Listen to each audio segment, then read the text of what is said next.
welcome. I'm Dr. Bart Rademaker, Prescription for Your Transformation, Real People, Real Conversations, and Real Success. And I don't know if I'm ever going to get used to this, Sedona, but the technology that we have to race to get together to make sure that everything's appropriate is always so funny. And especially when you come in at the very last minute, I'm thinking to myself, oh my God, is this going to actually work today or not? So I'm very excited to be talking to Dr. Marlene Siegel, and I had the incredible fortune to hang out with her yesterday and experience some amazing stuff. And so today is about what's amazing in the world of pets or animals, for that matter. I mean, let's face it, animals are pets, and it's important that we take good care of them. But what I find absolutely fascinating, and I think pet owners can really relate to this, is how you start looking like your pet, or your pet starts looking like you. But it goes deeper than that. It really goes to the point where your health and well-being is oftentimes reflected in your own animals. And what's interesting is that synergy, that connection, that relationship that we have with our animals is fundamental in our own presence, in our own essence, in the way that we live our lives. And so to disregard that, is kind of silly. And so, being aware of how we are impacted and how we impact our animals is important. But going beyond that, what about their own wellness? What about their own health? What is it that you're doing to taking care of your own pets?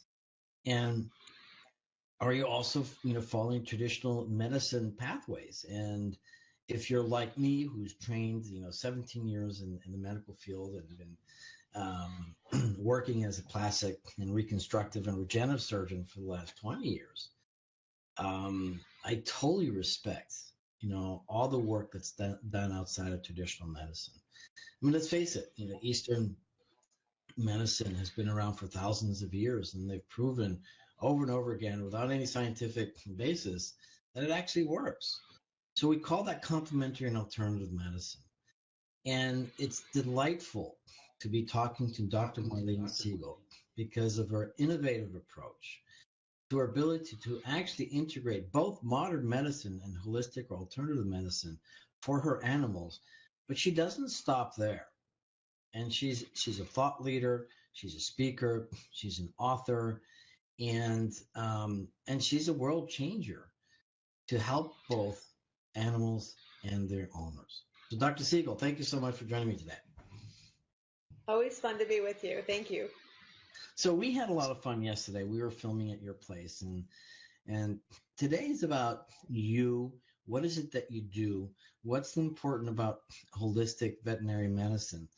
And I want to start off by giving people an image as to what it's like to go to your facility. And I'm going to share that for a moment.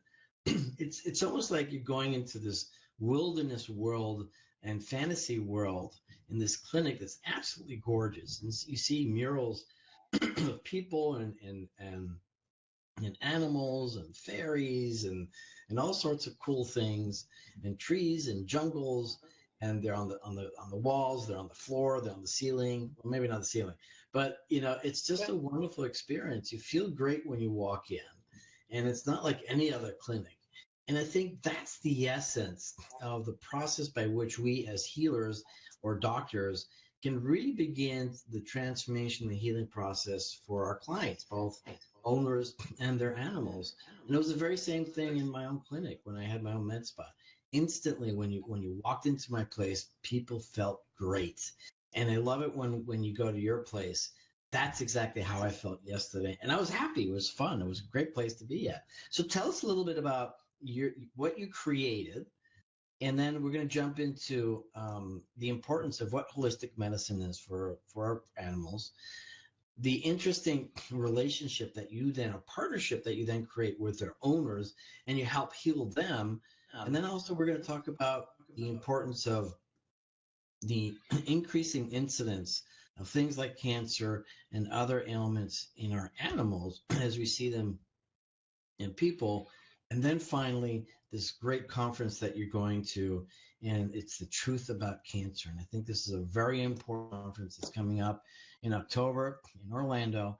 I think it's October 5th, 6th, and 7th, and you're one of the speakers, if not the keynote speakers. So thank you. Oh, I'm excited. So tell us about your place. Let's go in order. Let's talk about your clinic in Pasco, which is just north of Tampa.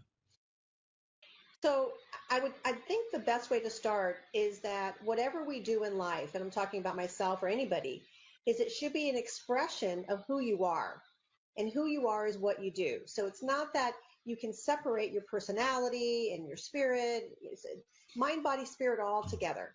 So my office reflects that inner self of me, the passion, the love for animals, the love for nature. And so that's what all the artwork was. It was portraying this essence of who we are internally and honoring nature and looking at endangered species and becoming conscious and aware of not only the beauty of what they hold, but how much they're there to teach us. They are truly our angelic guides. So man uses biotechnology to try to blister their way through the world. Well, nature works on sustainable solutions. Nature doesn't foul their living spaces. Nature only uses a few elements on the periodic chart to do its job. Man, however, uses all the elements on the periodic chart and mostly the toxic ones. So it's really a different mindset, and nature lives in a sustainable manner. Man hasn't figured that out yet. However, there's a science called biomimicry. And in biomimicry, it is the new biology where scientists literally study the strategies and patterns that nature uses to understand how can they be more sustainable in the world. I mean, they're doing it successfully. We're not. So tell us a little bit about this biomimicry. What is it? What does it look like? And how can we actually apply it in our lives? Well, it's actually the new biology. And there are companies that if they want to figure out, for example, how to stop scaling in pipes, that's a really big issue in cities because they're running water through these pipes and they start getting calcium carbonate to build up and the water doesn't run through. So it's a really big issue. And in biomimicry, what they did is they studied how the crustaceans, the shellfish, what do they do to stop building their shell? They're obviously not growing the size of Montana. So there's a DNA protein that is produced by that crustacean that tells that shell when to stop growing. The scientists were able to isolate that protein and then use that in water to stop the development of scaling. So that's just one example. There's hundreds. There's another one where a company developed a windmill, and they used the model of a whale that has these springs on them, they're like little projections. And the whale propels himself through the water in a slow motion function.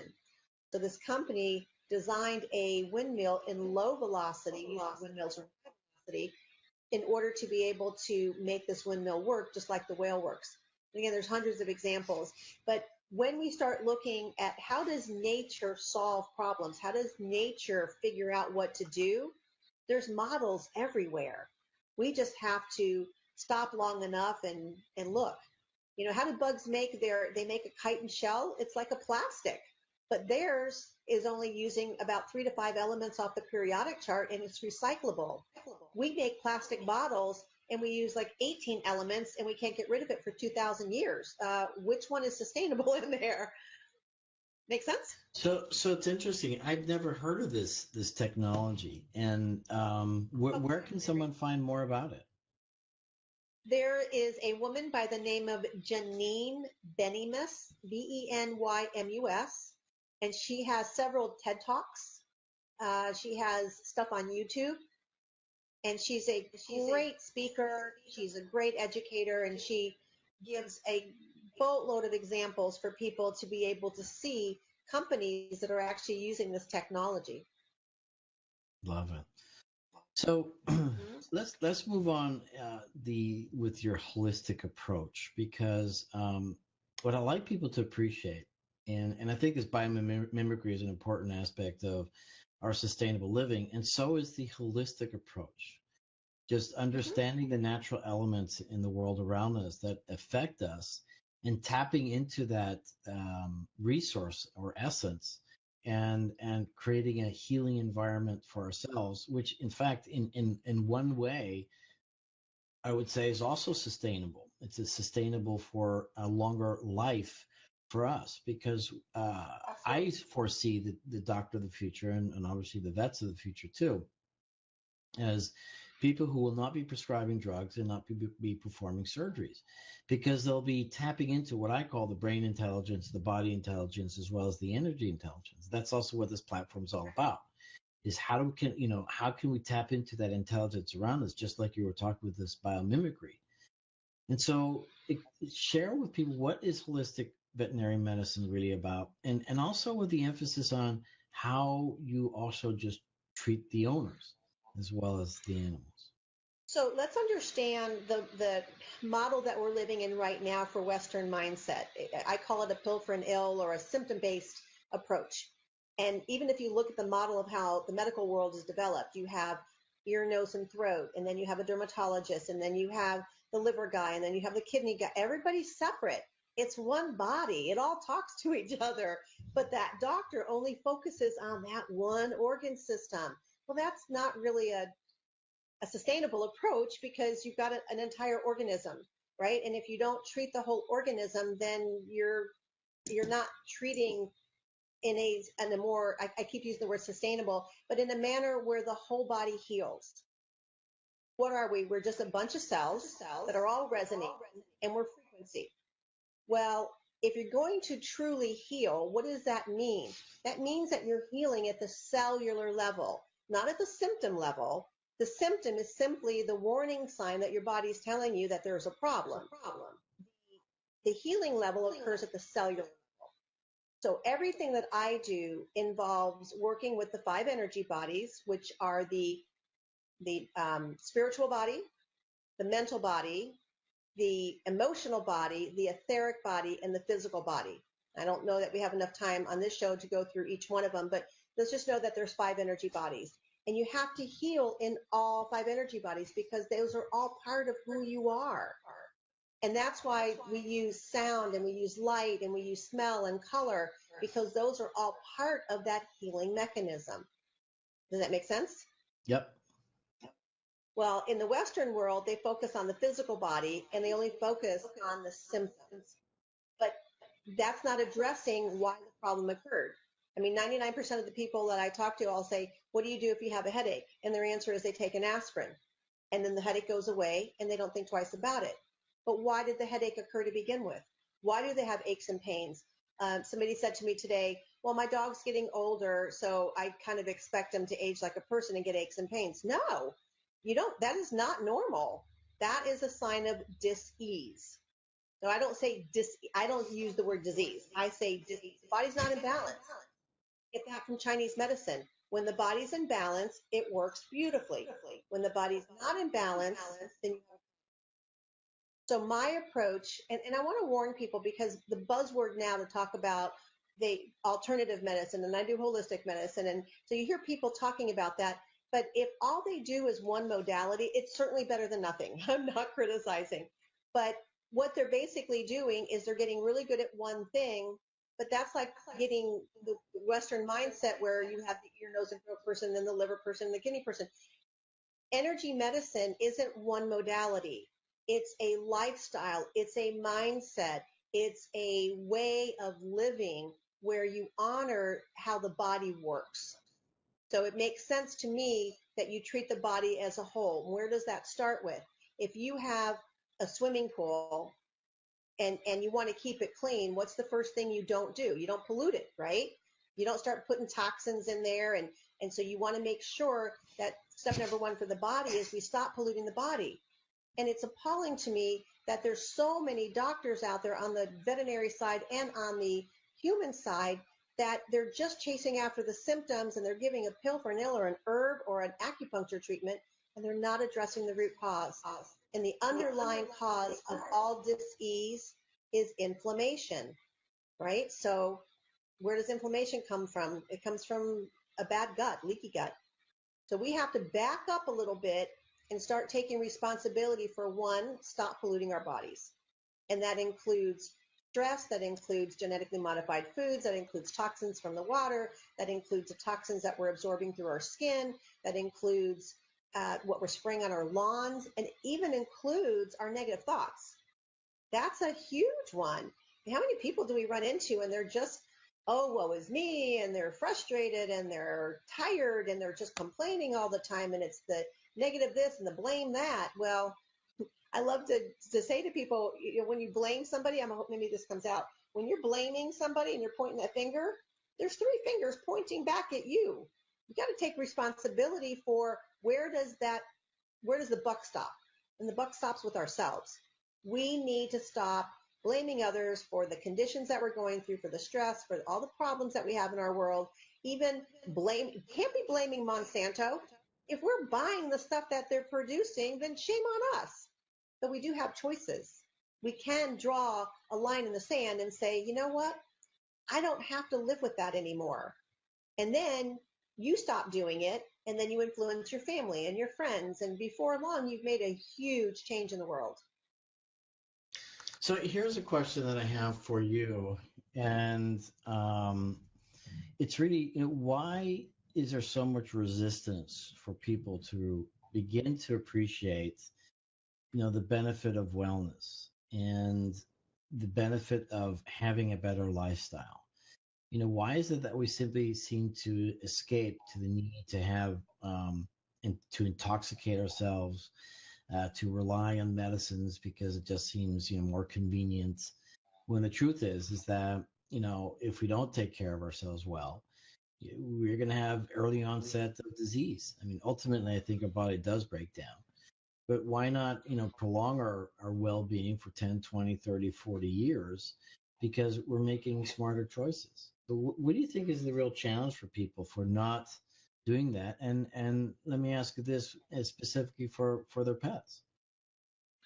Belief systems. It's as simple as that.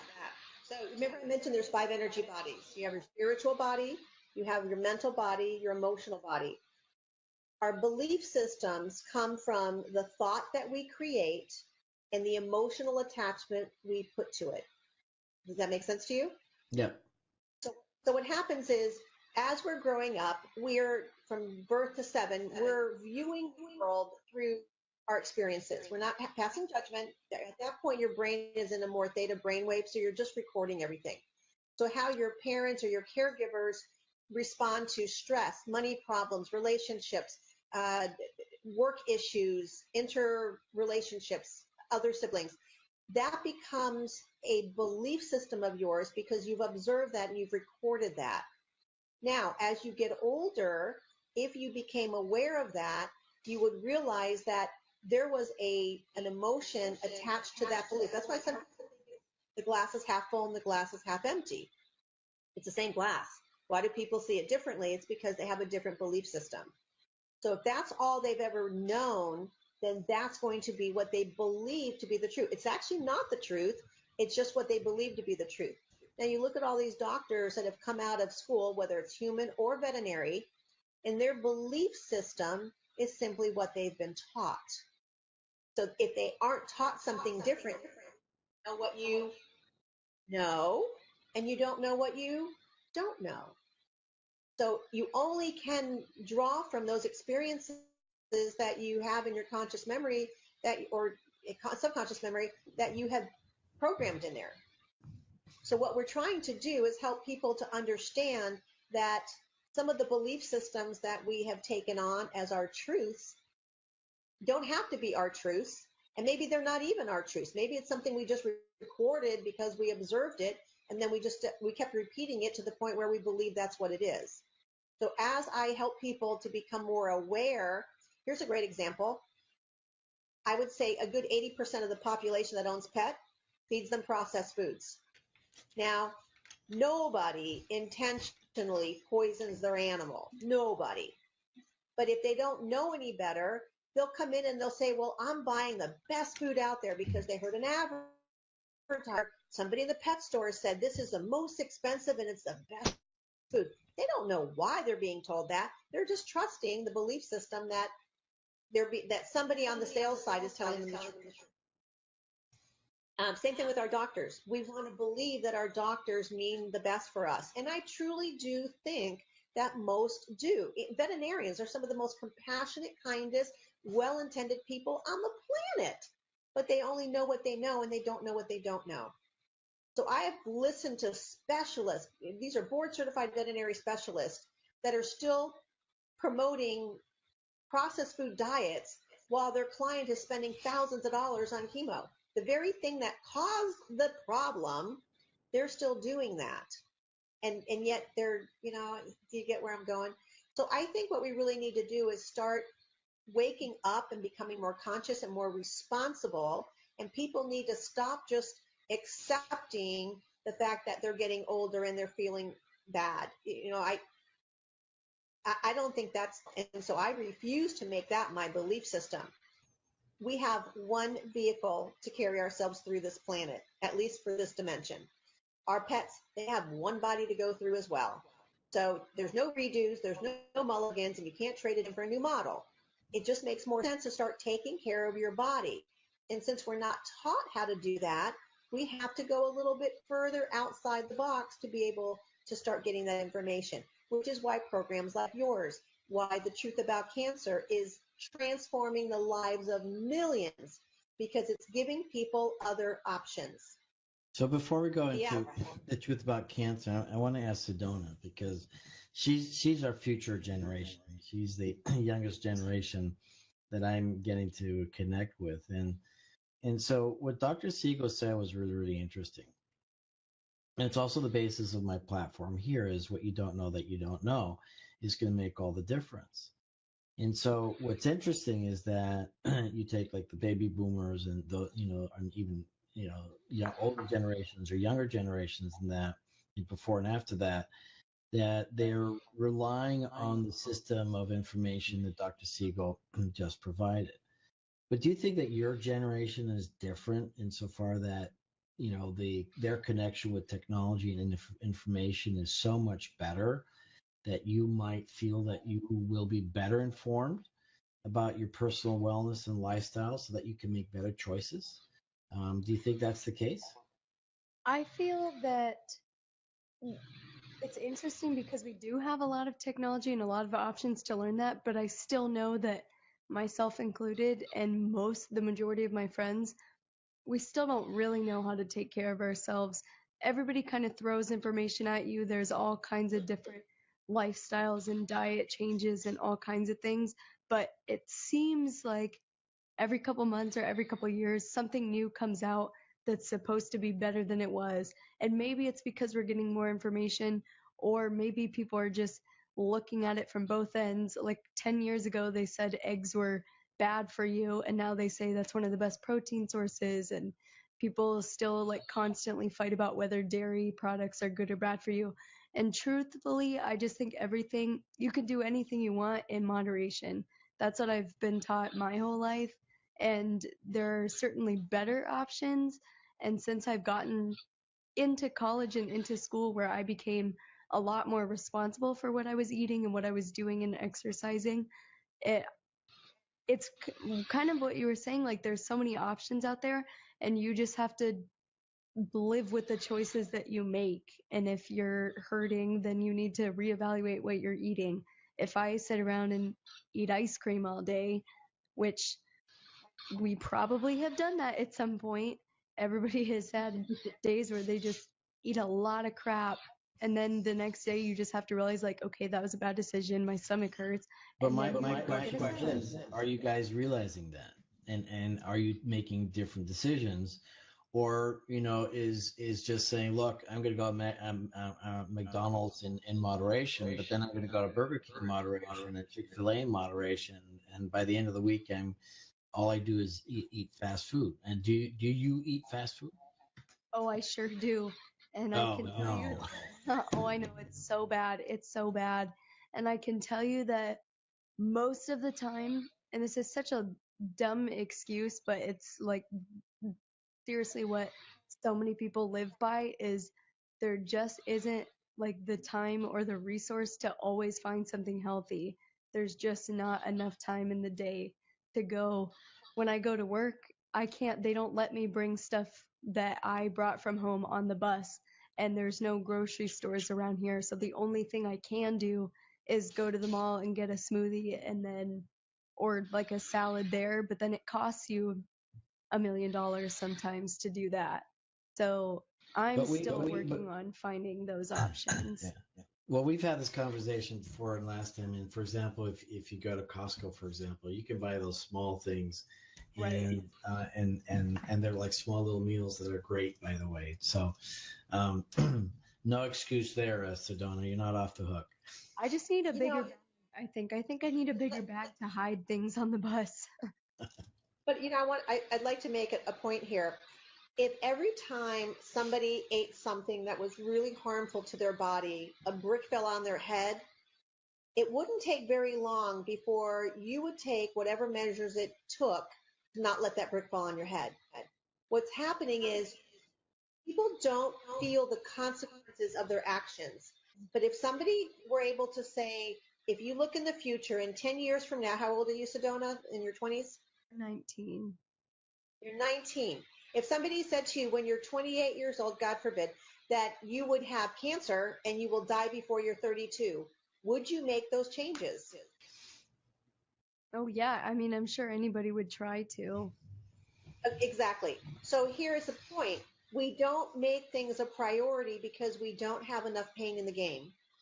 And yet we know there is beyond evidence that, let's just pick on stuff like Roundup, like glyphosate. Once that's in your body, you can't take a pill and wash that out. That stuff is in your body. It's in your tissues. You're going to pass that to your children. So when you have a child and your child now has that toxin in their body and they're going to live shorter lifespan than you are, that is fact. And we are destroying our environment by not being willing to make our priorities. So I tell people, everybody has the same number of hours in the day. They do. It's one clock. We all have to do it. It's how you choose to spend your time. Now, there's a lot of people who, and I'm not criticizing television viewers. I just happen to not have a television. I haven't had one in 10 years because to me, it was such a waste of time. So I don't have a television. But we all choose where to spend our time. And I try to pick the things for me that brings me joy and connects me back to earth and helps to ground me. I do a lot of gardening, and my whole yard is a garden. Literally, it's my yard. So that's where I choose to spend my time. My daughter and I prep our meals for the week so that we have food that's dehydrated. We have meals that are prepped. We have meals that are frozen so that we don't have to go out and eat the toxic stuff. And when I do go out, ask them what fry your food in. And if it's fried in canola oil, I won't eat it. So we all just have to make choices and just be willing to accept the responsibility for our choices. The thing is, most people do not realize what their choices are causing them because it's not an immediate response. They don't get that immediate feedback. Now with our pets, we see that feedback quicker because they live a shorter lifespan. And I will tell you, people who say to me, oh, I can't afford to feed my pet raw or organic or whatever, but yet they come in when their pet gets sick and they spend hundreds and thousands of dollars to try to make this animal well when they could have prevented the very problem that we're dealing with. So I just have to mention somebody. I won't mention any names, Dr. Siegel, but I think we saw your daughter in the background, and I think a couple of things have gone viral on Facebook when somebody was in the background. So you better talk to your daughter about that one. Did you see her in the background just a few minutes ago?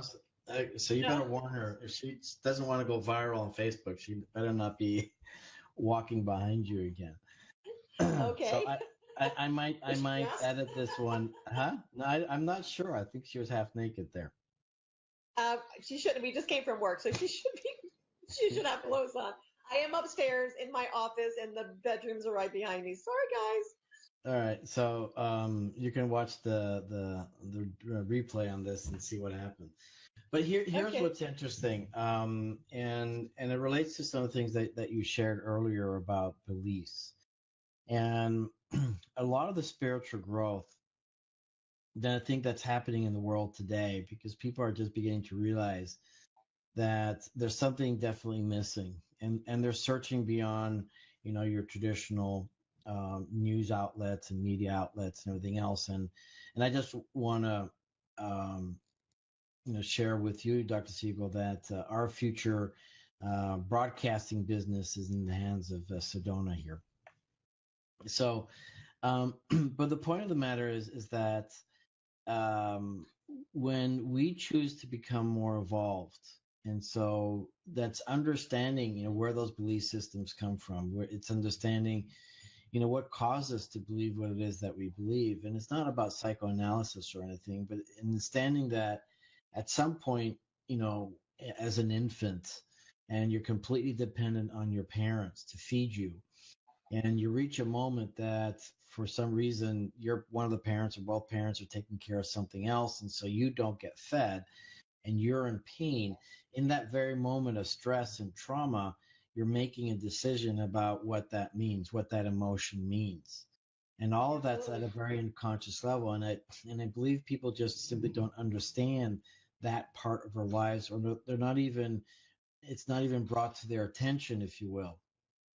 And so then you go through the rest of your life with the idea of, okay, not having food means this, or cold means that. And so without that conscious awareness, we make a lot of choices. And I think that's fundamentally the problem with most people's inability to appreciate what's going to happen in 10 years. Because it's a challenge that I've seen so often is that, people are not going to rely on the logic, but they're going to rely, as you mentioned, on the emotion. It's the feeling. And when it remains at that. If I don't get my charger in 2 seconds, I'm going to be dead. So hang on 1 second. Oh, okay. That's a good thing. So I think I'll continue talking, Mr. Donna, but I think, that's an interesting aspect of why so many people out there, simply are unable to foresee what their future is unless, they're faced with some sort of traumatic experience with a close relative or someone else, where they then wake up and realize, wow, making these poor choices. But many of the choices that we make today, and including the ones that you were just describing earlier on about your lifestyle, is really based on your spiritual growth early on. What are the experiences that you have, and what are the conclusions you made? And all of that's unconscious, because logically, right, you would clearly make better choices if life was that much more convenient for you. You would. But when life isn't, working out the way that you would like it to, where you have all the time and everything's taken care of and you have unlimited funds and you can do whatever you want, then it's a lot easier to make all those, healthier choices. If even not even going to work, because, your health is more important. But we live in a world where that's not possible. And so I think what Dr. Siegel, what? You have to work to create it. You have to, first of all, you have to make your priorities. And then once you make your priorities, then you start attracting the very people that will support you in that. Does that make sense? So if you are hanging around a lot of people that are eating junk food and drinking and binging and all that. Well, let me stop. Dr. Siegel, let me stop you there. I mean, the very point of what I was getting at is that you could talk to people logically and say, well, you got to get priorities, but they're not going to make that connection unless they do that work, that spiritual growth, where they then understand, why they're making their choices. And that's what I've seen over and over again. And it's the same thing, because we're not evolved enough. That's why we're polluting the world with all these stupid choices that we're making. And I think that's the major problem. And so it's fortunate that the work that you do, gently and consistently, is delivering better choices for people so that they can make better choices, for themselves, and live healthier lives, and see their wellness reflect on their animals. And when they get sick, realize, well, hang on a second, they have a shorter lifespan. Let's take care of them. And now let me take care of myself because of the work that you do. And what's neat about what I really like about what you do is that you're also focused on the owners and helping them. And so I like to talk a little bit about that because you have some very interesting technology in your place. So you not only have that holistic approach, but you've got this alkaline water. You've got this amazing magnosphere. You've got lymphatic drainage. You've got infrared saunas. I mean, come on. I mean, Sedona. Have you ever gone? Do you have any animals, Sedona? Do you have any pets? Not anymore, no. Okay, but did you ever go to the vet with any of your pets? I don't think so. I think my parents just took them. All right. Well, do you think, when you go to your local vet that there'll be an infrared sauna in their clinic? I have no idea. No, probably not. So tell us a little bit about that, Dr. Siegel. What's the deal with all this high tech stuff, and also the holistic, the energy work that you do? Well, because I work in 5 energy bodies, it's very important to make sure that we are able to address all those energy bodies. And my approach is a really simple 5-step system. I've actually written a program to teach veterinarians how to integrate alternative medicine into their practices. And there's a sister program that teaches clients or pet owners or just people who want to learn, how do I actually come up with a plan? What is the format where do I start? There's a maze of information out there. There's Dr. Google. There's just so much information. It's information overload. So I've created a very simple 5-step system that teaches people how to lay the foundation no matter what your challenge is. And they're able to start doing those things through my coaching. They go in usually with their pet, but it's always interesting that the owner will come back and say, well, if it's good for the pet, do you think it would work for me? And you mentioned earlier in the beginning of the conversation how pets mirror owners or owners mirror pets. That's not a coincidence, and that's not an accident. I'll be bold enough to say that I think our pets are angelic messengers, and they literally bring their owners to a place of healing so that they can go, oh, well, maybe I should be doing that, whether it's diet or detoxing, whatever it is. So that's why I created the ambience that I have, is because you can't just isolate and treat with one tool. Like, you're a surgeon. Would you do all your surgeries with one instrument? No, Obviously of course not, not. or Mhm. of course not. Well, how do you practice this kind of level of energy medicine and technology with one tool? So every time actually, the reason I came across so much technology was my quest to heal my horse. But that's another conversation, in the stories on my website. Well, I actually, share that story because I was just going to ask you about that story, and that's the reason you got into what you do, because I think it's remarkable, and I think it's important for people to appreciate the truth about animals and their connection with us.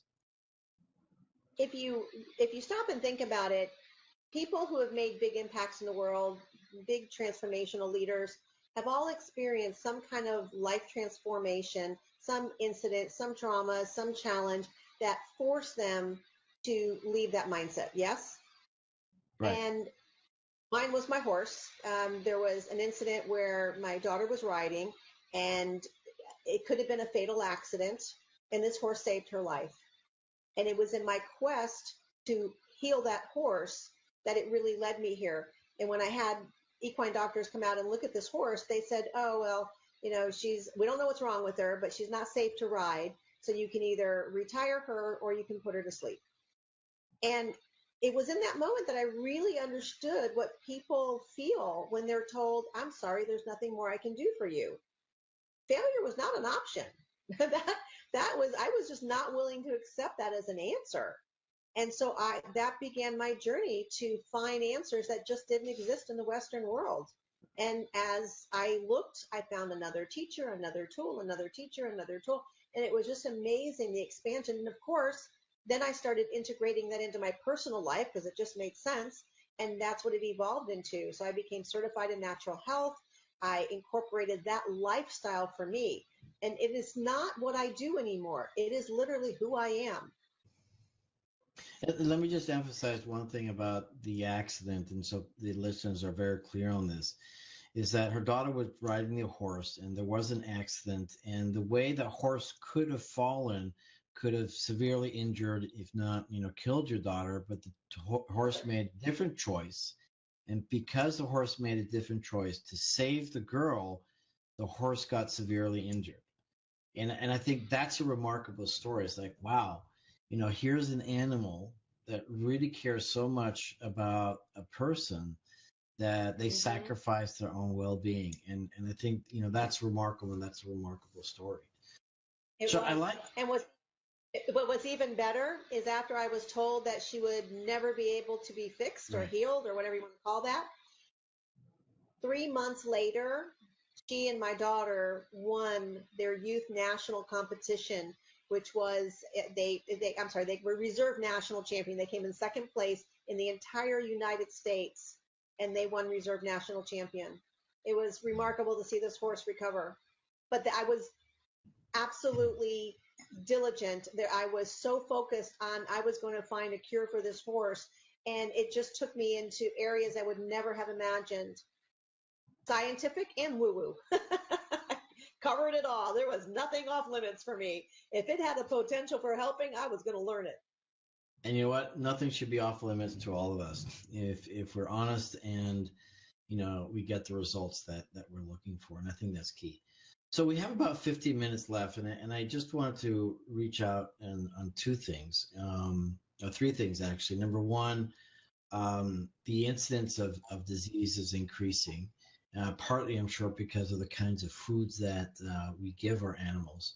So I'd like you to give us a brief overview of, what kind of foods are best for our animals. So give us an idea of that. Give us an idea of, what's really underlying the greater incidence, and just wrap that up in a few minutes, because there's this incredible event that you're part of, and that's the Truth About Cancer, and how this gentleman, Ty Bollinger, is really interviewing different doctors so that we can come up with different answers, or better answers perhaps in some cases, as to how it can be healthy. So let's start off with some of the foods that you do recommend. So I always recommend a species appropriate diet, and that goes for people and or animals. We need to eat the diet that we were designed to eat. So if we remember in my age group, Marlene Perkins in the Wild Kingdom, all you got to do is look out in nature. Dogs and cats are carnivores. In fact, cats are obligate carnivores. They have no dietary requirement for carbohydrates. So what does a carnivore in the wild eat? They eat another animal, and they eat it in the state that they killed it in. They don't make it into a kibble. They don't package it into a can. Processed foods really came about as a mechanism to get rid of the waste products when human food was being processed after the 1940s. So it's really kind of a sad thing. And then we turned that into pet food, and it is a $1 trillion industry. So we have to stop, first of all, and go, what are we actually eating? What are we feeding our pets? I mean, for most people, they don't even know what they're eating themselves. So step number one is eat a species appropriate diet. And we do recommend a raw diet.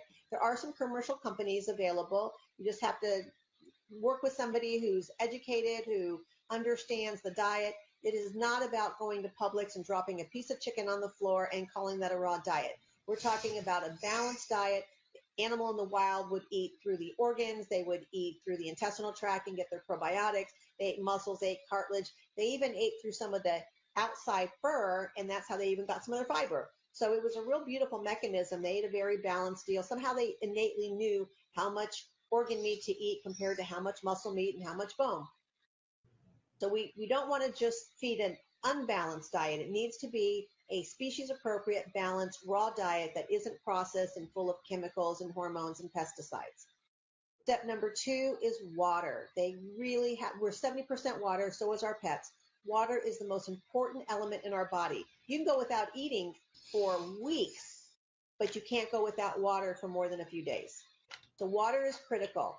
Since 1941, there have been over 75 synthetic chemicals introduced into our food, water, and plants. So those 75,000 chemicals have found their way into our tap water, which is now contaminated with over 60,000 harmful chemicals That is horrid. And then people drink out of bottled water, and that has 24,500 tested by a German research company of the top bottled plastic water bottles. Horrible. So that's why we went and found, I just knew we needed to find something. Remember, step number one was reduce influx of toxins. You have to stop polluting the body. Well, food and water are your primary two sources where you're polluting your body. So water was huge for me. And I found this machine that uses electrolysis to produce a water that has hydrogen in it. It's molecular hydrogen. And we know from over 700 studies that molecular hydrogen is one of the best molecules that you can use against oxidative stress. And oxidative stress is the harmful, well, oxidative stress is a normal mechanism for the body. It's kind of like your normal wear and tear. But then we increase the oxidative stress by doing things like our sad lifestyle. You know what a sad day looks like? We know that sad diets are the standard American diets. But I have developed a term, and I've never heard it used before. It's called the standard American day.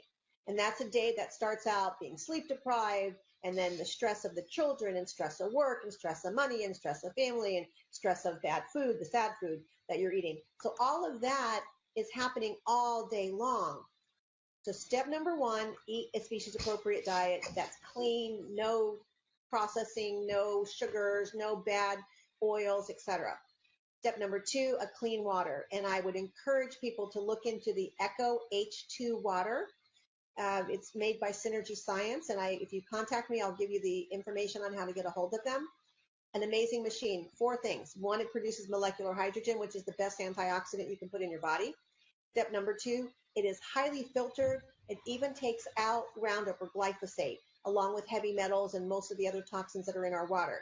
And while water doesn't protect you guys, it's in our groundwater. So no matter what, you're getting these chemicals. And then, so we covered food and water.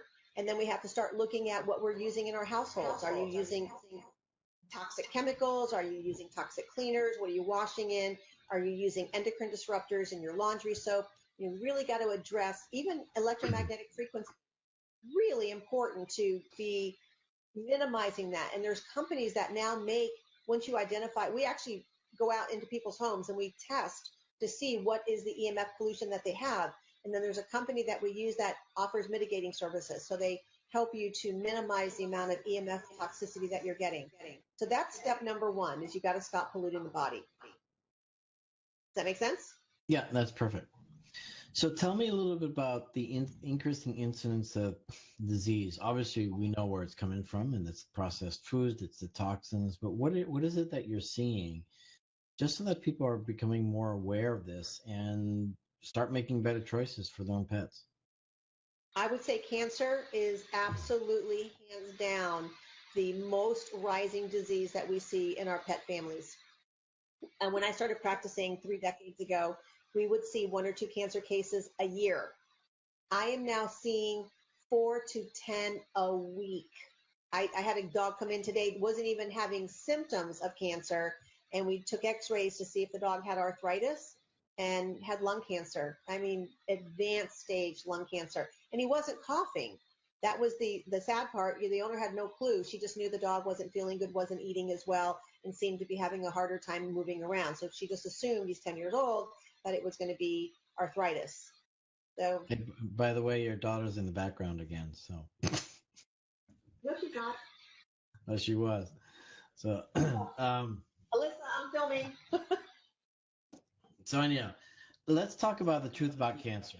This is the event that's coming up in October, and you're speaking at that event. I'm so excited. I'm the first veterinarian that they've ever brought into the organization. So I'm beyond honored and beyond excited to get this message out. And so what are you talking about? So I'm talking about the truth about cancer pets. And I don't know if I'm supposed to let the cat out of the bag, so to speak, but Ty and I also filmed The Truth About Cancer's Pets, a documentary. And Nice. he's going to release that at the end of the year. And I'm releasing the program that I've created to teach veterinarians how to integrate alternative services into their practices, and also releasing the sister program, which is for client so that they can learn the steps that I just started to describe to you. They can learn that in depth. Of course, in the program, I go into much more detail, but they can start learning what can they actually do. And I don't expect people to change everything day one. It's about starting with baby steps. You pick one thing that you should be doing, but you're not, and you start doing it until it becomes who you are. Then you pick one thing that you shouldn't be doing, and you stop it. You just stop it. There's no other excuse. And then you get that to be a habit, and then you pick two new things. And of course, I've been doing it for over 20 years, so I've evolved way down the road because now it's just my lifestyle. It's what I am and who I do. I'm going to talk about that in a moment, but really want to finish up with the truth about cancer coming up in Orlando. And I understand that Bollinger, what he does, he interviews different doctors, sees what they're doing, really to have a better perspective of really what's out there. As you said, and I say all the time, what you don't know that you don't know, that's going to make the difference. Also the reason for this platform. And so, are you familiar with any of these interviews, and have you met them? And can you share us Absolutely. a little more about that? The creme de la creme, the most knowledgeable of the alternative veterinary world will be there as speakers. And the audience, this event is actually in Orlando, Florida, is open to the public. So you can buy tickets to go to the event. And he also has a live streaming of the speakers. I think it's just the keynote speakers. And if you can't make the live streaming, which is free, if you want to connect with that, you have to connect with me on Facebook. It's under my name, Marlene Siegel, and there'll be a picture of me, looks like me with a pink shirt on. And Dr. Bart, will you put a link up for that so that they can connect with me on Facebook? And Yep, I will be posting the links to the live event, to the live streaming, and they also sell the package of all the speakers, the talks. So, and the money that they collect for that goes into research. And we're not talking foo-foo research. We're talking these are companies that are out there doing cutting edge alternative research, scientifically proving how to detox, how to prevent cancer, the right herbs and the right protocols. So I buy their programs every year because it is beyond life-saving. It's phenomenal. That's awesome, because we need so much more of this. And what I'd like to do is find out, who's going, and so I can also interview some of them. Dr. Mercola is going to be there. I know Nice. Mike Adams, the health ranger, Paul Baratero, who owns the Echo Water Company, is going to be there. Robert Scott Bell, who was a naturopath, but he has a radio show. He's a syndicated radio show, the Robert Scott Bell Show. Sayer G, also I think it's called Green Med Info. He's going to be there. Dr. Brzezinski is going to be there. Oh gosh, the list, it's like the who's who. I think I'm the only one that isn't known. These people are my icons. I'm so honored.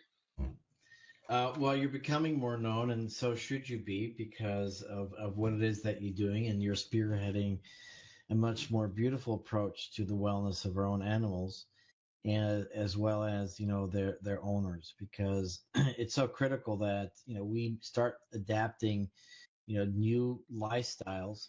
And one of the things I think that's important for the listeners to appreciate, and so now I'm also talking to Sedona, when you eat too much ice cream and you feel bad, is, be your best coach. Just start appreciating that your body is giving you all sorts of signals as to what's not good for it. And so when you don't feel well, and instead of, if you have indigestion, as you will, and then the commercial says, well, take some Zantac or something else, really use that as a signal that you need to start making better choices, because that signal right there is essentially saying, look, you keep this up, you're going to have some serious conditions later on in your life.